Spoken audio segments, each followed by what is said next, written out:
After a viral outbreak wipes out most of England, a few survivors fight off the infected and wannabe rapists. Listen as we discuss watching comedies in theaters, clever graffiti during a zombie apocalypse, and the effects of PCP. Then we find out if 28 Days Later stands the test of time.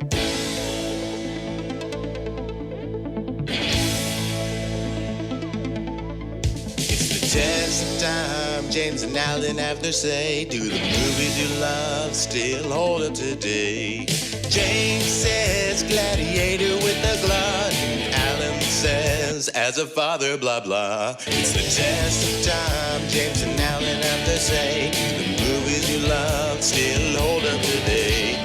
Test of time, James and Alan have their say. Do the movies you love still hold up today? Hello, everyone. It's only been 7 days since the last episode, but today we're going to talk about 28 Days Later. I'm James Brief, and this is the Test of Time podcast. And once again, joining us and directing this podcast is my buddy and pal, Alan Noah. How you doing, Al? I am doing very well, James. Before we get into 28 Days Later, I have to tell you that I was thinking of you the other day. So I went to see this new movie, Friendship. Have you heard of that? No. Okay, it stars Paul Rudd and Tim Robinson. I mentioned him a couple of weeks ago when we did our Monty Python and the Holy Grail episode. But basically, it's this comedy about these two guys and they try to become friends. I won't spoil what happens, but it is a very, very funny movie. It's like cringe comedy, so you have to like that kind of humor. It's not like slapstick or whatever. But I saw it with some friends. And while I was watching this movie in a theater that wasn't full, but it wasn't empty either, and everyone was kind of laughing together, it occurred to me, James is right. It is great seeing comedies in a theater. I was thinking about it, like I can't even remember the last comedy that I saw in a movie theater, but just watching this movie in a theater with people laughing together, all doing the, like those really, really cringy parts. It was great. It was wonderful. And yeah, I walked out of the theater thinking, I got to tell James about this because you've said that before, right? That you miss seeing comedies in the movie theater. And in general, that's true. Also, specifically, Friendship, worth going to see. That's cool. It's interesting. He was also in another movie I'd seen. I remember liking where he's in a situation where two men are trying to actively become friends. Have you ever seen I Love You, Man? Yes. One of the taglines is, it's like I Love You, Man, but sadistic or something. I'm forgetting what the tagline is. But yeah, it's kind of in that sort of vein. Cool. Because that's what it reminded me of. Anyway, I really love that you said that because, not to get corny, it's the kind of thing that it is to be human. It's a communal experience. That's what it is. And, there's some animals that are social and some that are not. And just experiences are better that way. Yeah. It's just kind of fun when everyone is just experiencing an emotion together simultaneously.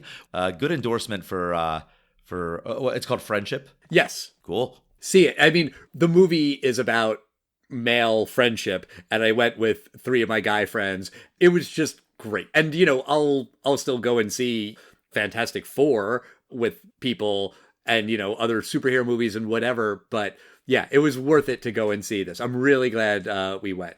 What better way of talking about how the human species is just such a wonderful species when strangers will get together and we just communally just decide we're all going to use these brains of ours to have a wonderful time together.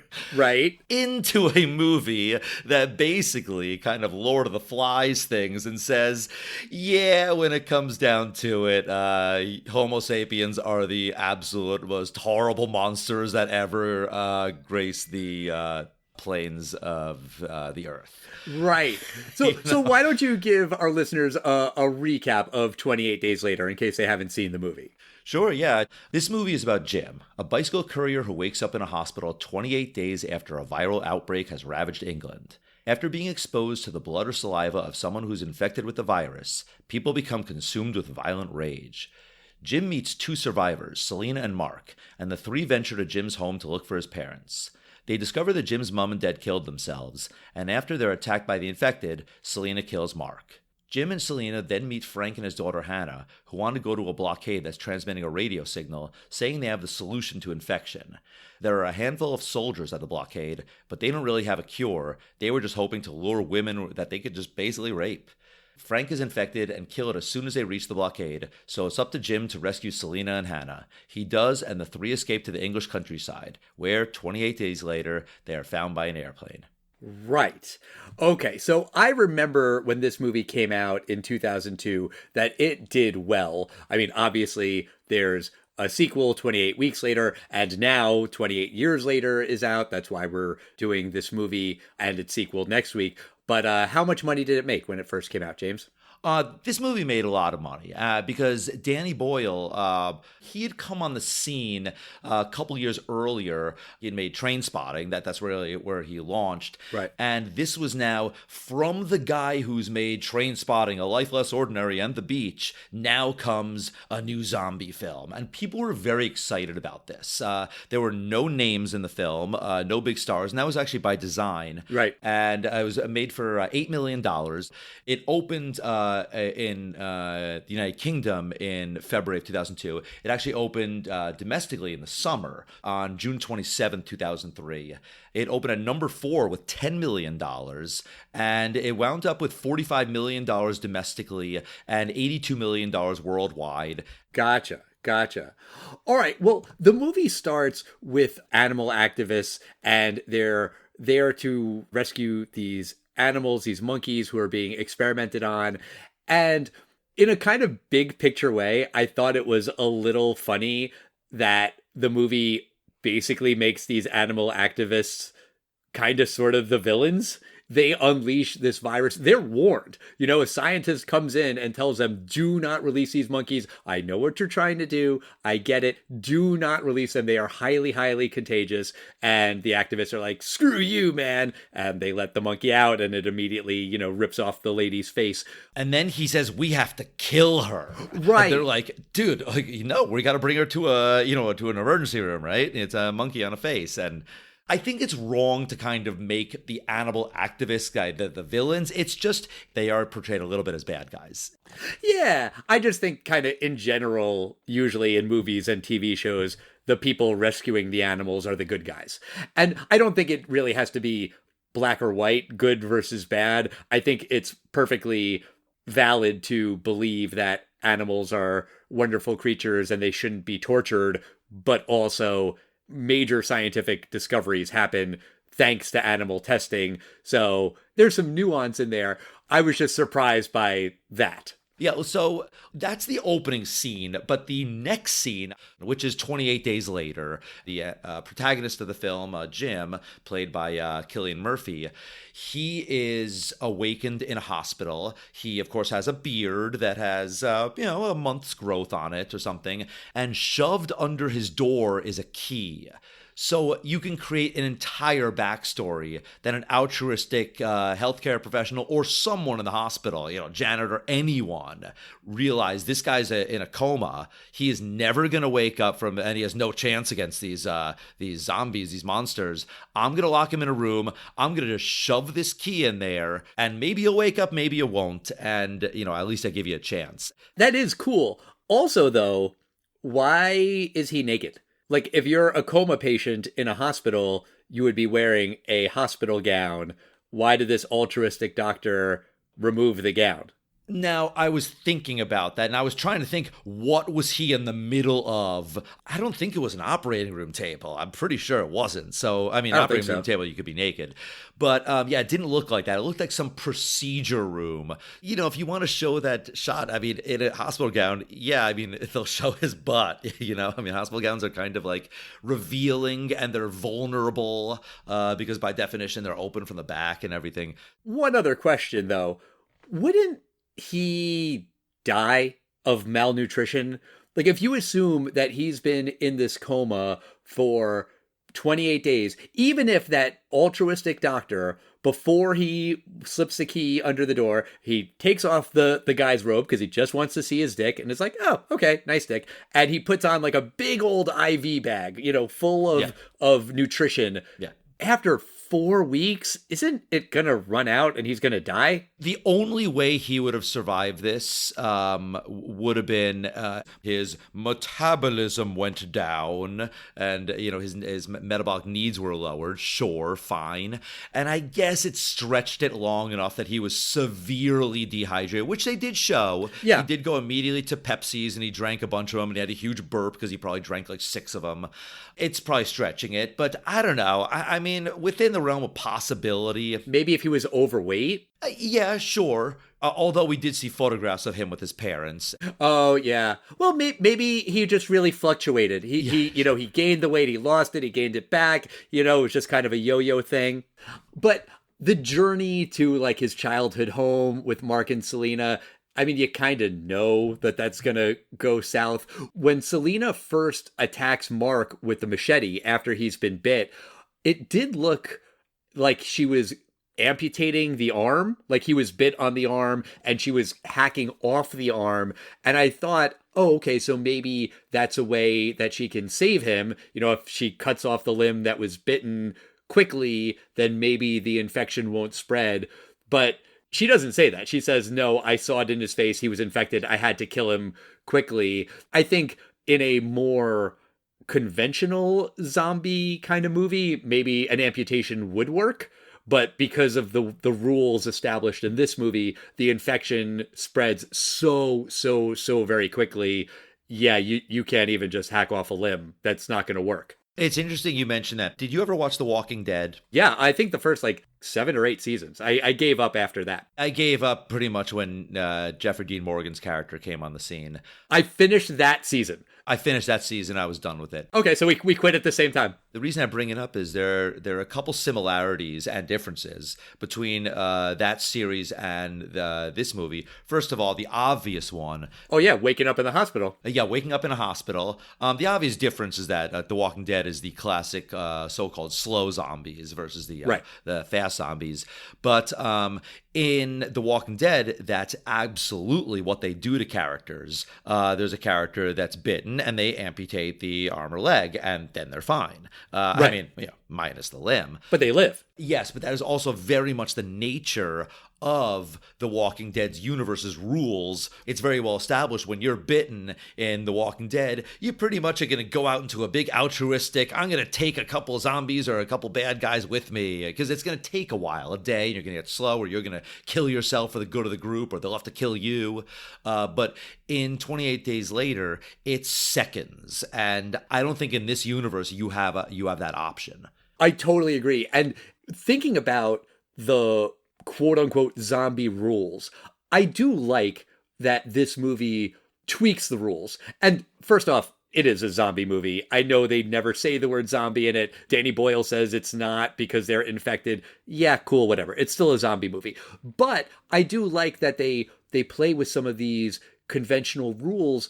And normally, in The Walking Dead and every other zombie movie, I think, the zombies are dead or undead or walking dead or whatever you want to call them. And so there is a supernatural element there, right? Like you watch The Walking Dead and you see a zombie that's like basically just a head and, a little bit of a torso and it's still crawling. And you're like, no, of course it couldn't do that because there's no blood flow. There's no real way that this thing could be alive. And you can yada yada away with, supernatural. It's a horror movie. It's a horror show. Who cares? Whatever. But I like that this movie injects a sense of realism with these zombies where they are people. They are infected with a virus. I'm not saying that it's realistic that, a virus could spread that quickly or it would give them that strength or yada, yada, yada. But I appreciated that there is no supernatural in this movie. This has that degree of realism. And I think it also does lend itself to what happens at the end of the movie when the guy says, it's only here. It's only in England. In the rest of the world, they're watching The Simpsons because it's not like in any other zombie movie where it could spread around the world. Or even, other pandemic outbreak kind of movies, someone could get on a plane and just be sniffling and coughing a little bit, and you don't know that they're the carrier of this horrible thing. If somebody gets on a plane with rage virus, that plane's not taking off. You know, Yes. like everyone's dead, and that's awful, but it's not spreading outside of England. Correct. And there's a quick mention that the virus has spread to New York and Paris. She says that she heard that. Yes, exactly. And obviously, as the sequel will show, that that's not true. But I do like that. And that's exactly the kind of thing that happens. And the two of us who were alive on September 11th, there were reports that day, or especially as a New Yorker, that hospitals were bombed and Yes. the White House was hit. I heard that every bridge and tunnel had been blown up and that there was no way to get out of Manhattan. And that scared the shit out of me because my parents were on Long Island. I remember that vividly. Right. And I will always remember that as, wow, things can get out of hand very quickly. And in this film, they also show a very subtle thing when they get to the part where the two of them meet the father and daughter, Brendan Gleeson and his daughter. He has a crank radio. You know, that's a very subtle thing. They don't try to say, oh, we saved up a lot of batteries that we're still using. No, if you had batteries, you would have had this radio on for 28 days straight, hoping that there's an evac plan, helicopters on the roof or something. Right. I do want to say also Brendan Gleeson. He was the only the only actor I recognized now that he's much more famous. But everything he's in, he is fantastic in. It is kind of funny that we just saw him a couple weeks ago in Mission Impossible 2, and in that movie, he was the head of the company that created this virus and, you know, its potential cure, and in this movie, he is a victim of a deadly virus. What are the odds? I'm also so happy that this film created Cillian Murphy as a star. Christopher Nolan cast Cillian Murphy in Batman Begins because he loved him in this movie, in 28 Days Later. And of course, Christopher Nolan would then, when he had the role for him, he directed him in Oppenheimer. Oppenheimer. What did I say? You said Oppenheimer? Oh, God. Fine. Oppenheimer, if we want to be like how it's probably really pronounced. Fair. Good point. You know, there's a couple scenes I want to talk about. Okay. When Jim escapes the hospital, they really shut down all of like that central London. I think you can tell they're doing it at like the crack of dawn because it looks really, the beautiful lighting and everything. But it's an incredible feat to do that. That first zombie scene when he goes into the church is absolutely terrifying. With the father coming and Father. Yeah, and he apologizes to him after he hits him. When he first goes into the church, there's graffiti on the wall that says, "Repent, the end is extremely fucking nigh." The way it's shot is really cool because it starts with nigh, and as he goes up the stairs, you see the rest of it. Oh, I didn't see that. It's a great reveal. It's also weird that somebody stopped to write that high up on the wall. You probably needed a ladder to get that high up, and meanwhile there's zombies attacking you, and like, hold on, because we're in a church, I've got something really witty to write. Repent, the end is extremely fucking nigh. Hoo, this is clever. No, just fucking run. You know, I want to talk about something with Selena and Mark. I kind of question their intelligence about going to Mark's parents, rather Jim's parents.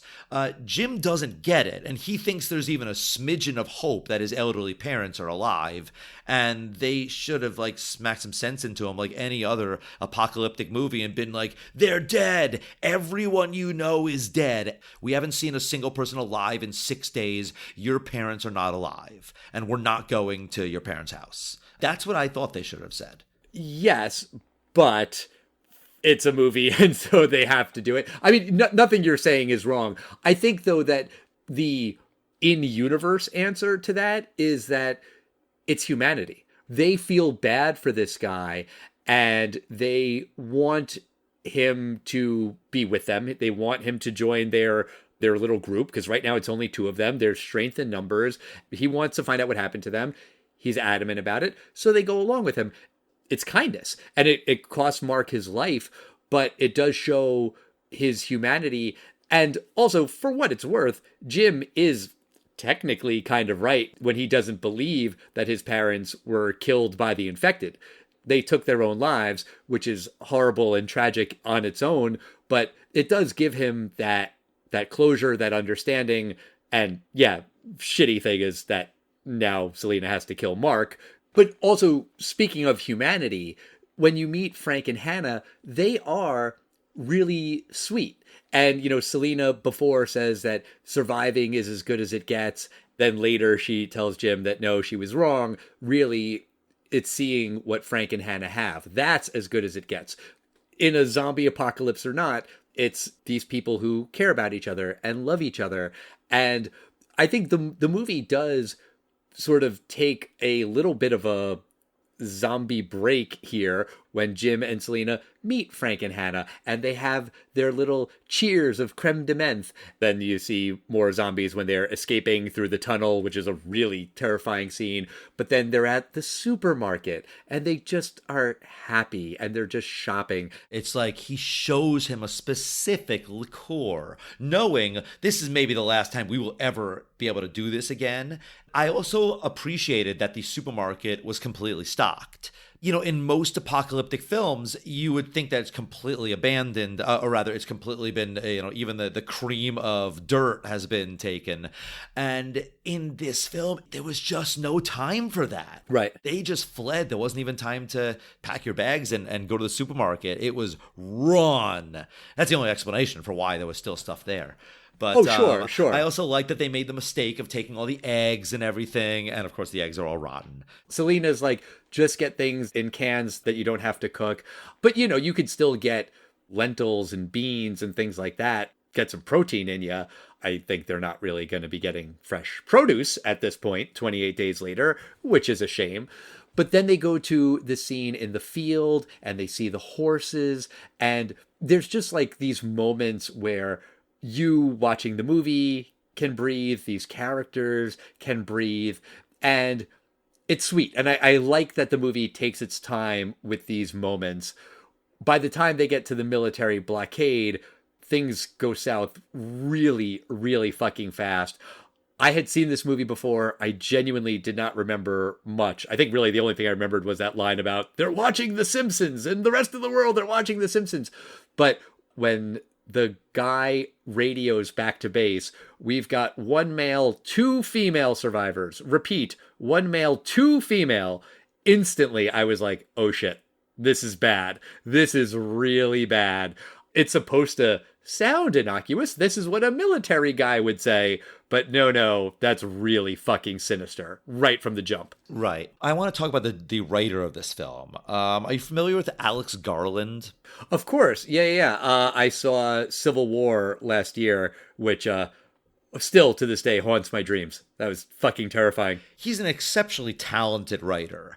For better or for worse, his third acts are very different often very different, takes a complete 180 from the genre of film that you're in.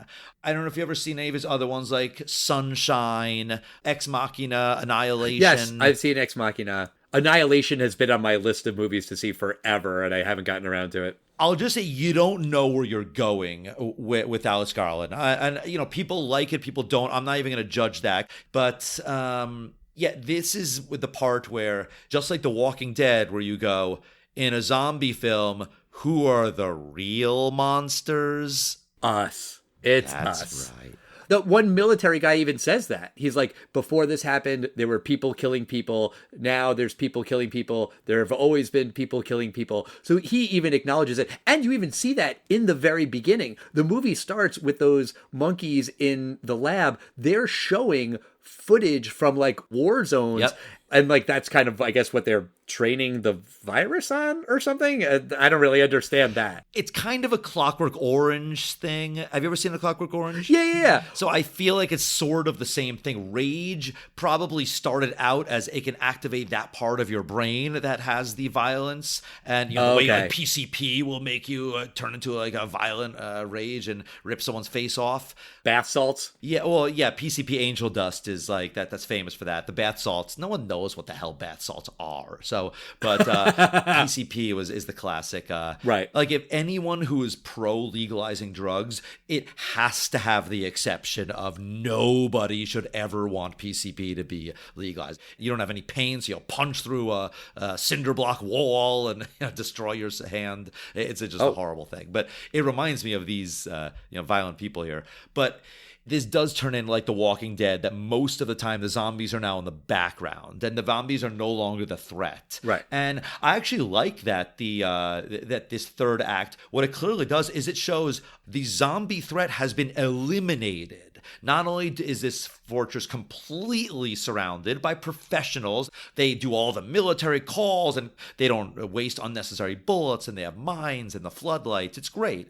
And they even have the hubris of chaining one of them to show how well they have these things contained. I don't know that I fully agree that these are like pro-military guys. In a way, it almost seems like they're cosplaying military, or like maybe they did, I don't know what the British equivalent would be, but like a year or two in ROTC. They're weekend National Guard and like now they're running the entire country. Yeah, like they know some of it. They know some of the lingo, and they are not tried and true military guys. That's the impression I got. And I think that these guys would do well in a zombie apocalypse in the short term. I don't think that they would survive for years and years and years and years, but I do think for 28 days or so, they'd be good.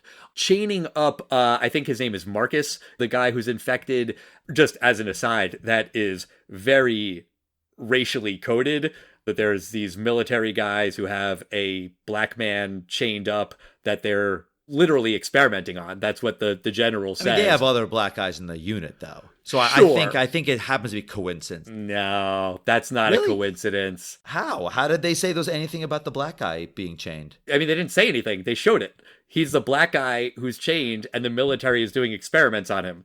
That's a thing from history. All right. I completely didn't see anything racial in that. I like this theory. I completely never considered that these men are not military. Oh, I think they're military. Or maybe one of them is and deputize everyone else or something. But I actually still think that these guys are a real unit.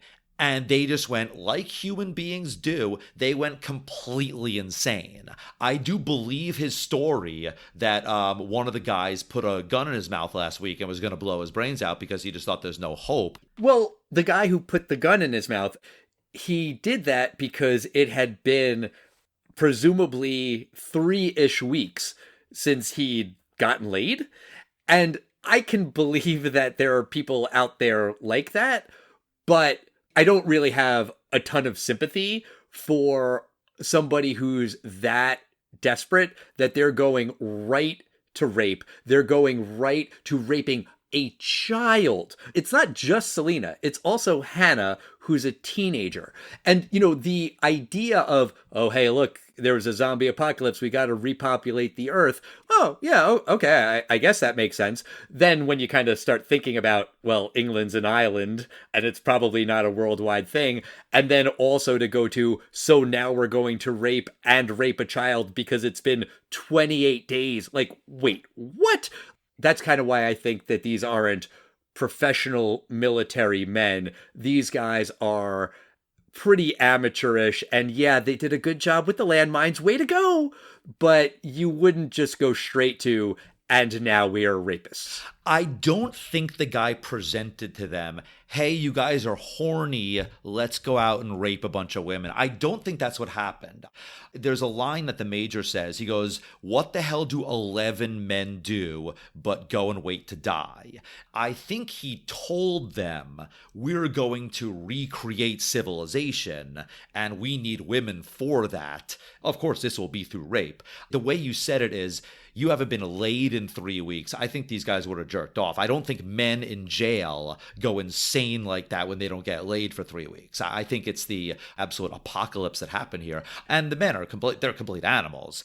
Those 2 women show up and they're there for, what, an hour or 2 before they get ready to get raping? Right. Oh, but as you were talking about Alex Garland shifting genres, in the third act, once Jim decides that he is going to rescue Selena and Hannah, he's basically just on his own. They try to kill him. He survives. He goes back to rescue them. The movie then, I would say, almost maybe even takes like another turn where if at the start of the military blockade it's more horror, now it just goes into action movie kind of mode where Jim all of a sudden is like John Wick. Maybe in the before time, he was super overweight. Maybe that's how he survived the coma for 28 days. He is now skinny, if we're being polite, scrawny, if we're being a little mean, but also kind of accurate. He's a little guy.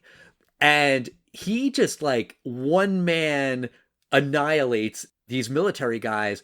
Again, that sort of lends credence to my theory that maybe these guys aren't super well trained, that this one civilian, a former bike courier who's been comatose for a month, is able to take them out. I mean, when he decides that he's going to free Marcus, the infected guy who's on a chain, that's smart. That is not him using brawn, that's using his brains. Also, though, you kind of have to be a good shot, right? To be able to hit that one chain where there's a running, rampaging zombie connected to, and he makes that shot. There's no indication before that, oh, I used to go skeet shooting with my dad or something. Handguns are kind of tough to aim with. Rifles are not. I think I could fire if I had a few shots to do. I think I could get that chain. I really do. In the pouring rain, in pitch black dark. All right, if it's pitch black dark, no. Then he kills one of the guys that's like in the perimeter. Then he moves the body into the truck. That bothered me so much. I mean, if Jim's, I don't know, 120, 30 pounds, that soldier's got to be 180 plus wearing 20 pounds of gear. He kills him. I mean, that's literal dead weight. How the hell is he going to move this guy into the truck? It's going to take him forever. And for what? Like, what does that really buy him? I kind of don't like a lot of this sequence because so much of the movie had this realistic feel. And now they've just abandoned it totally, and he's a one-man killing crew. I kind of hate this part. One thing I absolutely love about this part is the score. In the House in a Heartbeat by John Murphy. So good. He's also really famous for his other one, Adagio in D minor. Yeah. But my explanation for everything that happens in the last scene is I think it's pretty obvious that Danny Boyle is trying to show that Jim has quote-unquote rage the same way that any of the virus has. But definitely. I mean, medically, I would explain all of this. It's adrenaline. It explains everything about it, that the fact that he is probably emaciated and he's able to do this. It's a last-ditch adrenaline effort. I can buy that he would be really strong, but not that he could lift that 180, 200-pound guy and put him in the fucking car. That's the only part that I don't agree with. Although that could, again, be adrenaline. That's the whole, a mom, the baby's under the car and you lift the car kind of thing. Yeah.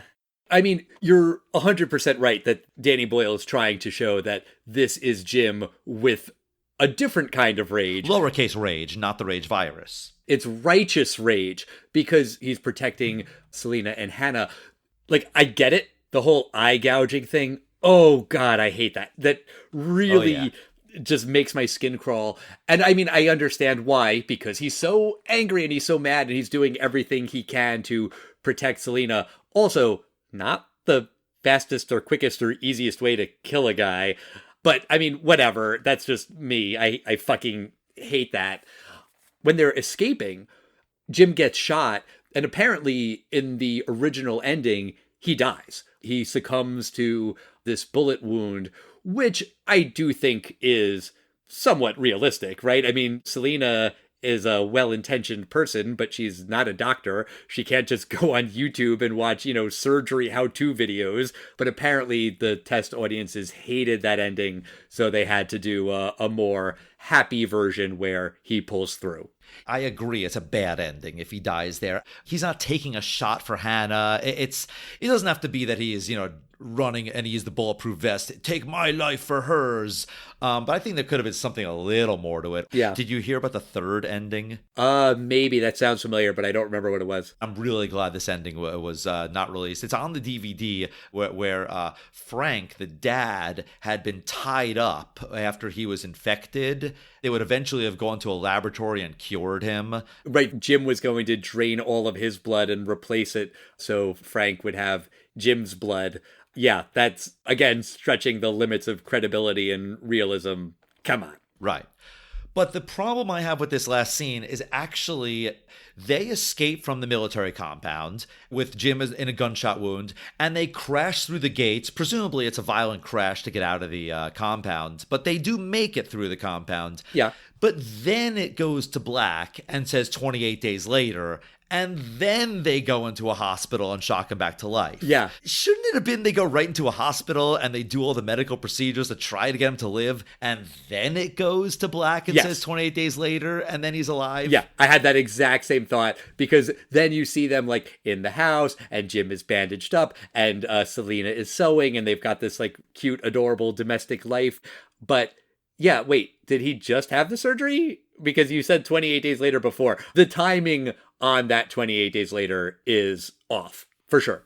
The only thing I could think of is that I had read that they had other parts in the films where Jim has flashbacks to like the bike courier accident, and he also has flashbacks to waking up in a coma, that was going to be a flashback instead of in real time. So it would have made a lot more sense if Jim wakes up and then we see them in the hospital. So this is all flashback. So it is 28 days later, but it really doesn't make sense in the sequence they filmed it. I'm glad you picked it up, and I kind of thought you would. Oh, yeah. Also, no, just have him wake up 28 days later and we see him in a bandage and we know he survived. Like, that's it. It's implied. You don't have to show the scene in the hospital. Yeah, I like it better than these two amateur people who have absolutely no medical training get a bullet out of him and sew up his wounds. Right. That can be off camera. But then the movie ends with this helicopter or a plane, I think, coming to rescue them. Clearly, that theory about it only being in England was correct. Clearly, these infected people can die. You see them starving to death on the side of the road. Not only have Jim and Selena and Hannah survived, the zombie apocalypse is over. And obviously there's a sequel, which we'll talk about next week, but it ends on not just a happy ending for Jim, but kind of for humanity. Yeah, I guess that brings us to the end of 28 Days Later. What do you think, Al? Is it good 20-something years later? I really enjoyed this movie. I don't always enjoy horror movies. Zombie movies can be hit or miss. I think the last one we did on the podcast was Shaun of the Dead, which I love. But I think that this movie is great because it shows that thing about in the zombie apocalypse, the real enemy is humans. It shows the absolute worst of humanity, but it also shows the best of humanity. And it takes time to show both. And it gives both space in this world. And I think that the movie does stand the test of time. I don't think it's perfect. Like I said, I don't really love the third act action hero thing. The shots of London being totally abandoned are really cool to see. I also kind of question some of the logic of that, where there were millions of people in London before. Now there are millions of infected people in London. Where are they? Wouldn't they be everywhere, and not just in this one church, and not just running through this tunnel later when they're changing the flat tire? Wouldn't they be in all of the places all the time? I mean, whatever. It's a small complaint. I thought it was really interesting, by the way, that a lot of this movie was shot with mini DV. That is not professional grade video camera. I mean, I used to have a mini DV camera that I would take for vacations and stuff. It was fine for that, but it works for the feel of the movie, where it's supposed to feel not necessarily found footage, but like grainy and chaotic. And honestly, some of those action scenes in the third act are just hard to follow because of the low quality footage, and it's dark and it's rainy, and that disorienting effect is kind of by design, and I understand that.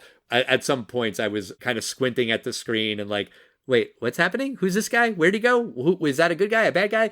Oh, and this is also just a totally random thing. When Jim kills the zombie kid when they stop for gas at like the cheeseburger place, the zombie kid says, "I hate you." You hear him say the words, "I hate you." Really? I don't remember that. Yeah, I mean, and it's like, it's jarring because in no zombie movie ever do the zombies speak. And it's the only time in this movie that you hear a zombie speak. Usually they're just kind of snarling and growling. But the fact that he says, "I hate you," it conveys the rage and everything. I just found that surprising. That's neither here nor there. I just wanted to mention it. But yes, I do think that the movie 28 Days Later does stand the test of time. What do you think, James? Well, most famously in the 80s, in the Return of the Living Dead series, the zombies famously do speak and they say one word. Do you know what word they say? Oh, right. Brains. Okay. Brains, yeah. Fine. Well, this kid says a sentence then. How about that? I'll change it to this kid says a full sentence. "I hate you." And then in the later George Romero Dead films, I believe in the last one or two, he might have started this concept of smart zombies. Oh. It was a little lame, but I do stick on your point that generally zombies don't speak, and I don't remember him speaking, so that is interesting. I feel like this film and some other Alex Garland, Danny Boyle productions, it is an on fire first act. It is a perfect second act. So good. Terrifying. I love the first two acts of this film. I really do think the third act it's fine. I wish that the momentum of the first two acts were kept up. But overall, I really do like this film, and it does stand the test of time. And I'm looking forward to talking about the 28 Weeks Later next week. Yeah. And I'm looking forward to seeing 28 Years Later. I very well might see it in the theaters. Oh, nice. Okay. Well, yeah, that wraps us up for this week. And yes, next week we will be back for 28 Weeks Later. Until then, we want to hear from you. We are at Test of Time Pod on Facebook, X, Instagram, and Threads. Write to us. Let us know what you think about this movie, about Danny Boyle, about Cillian Murphy, about fast zombies, about all of the things. We love hearing from you. And we'll see you next time, everyone. Bye.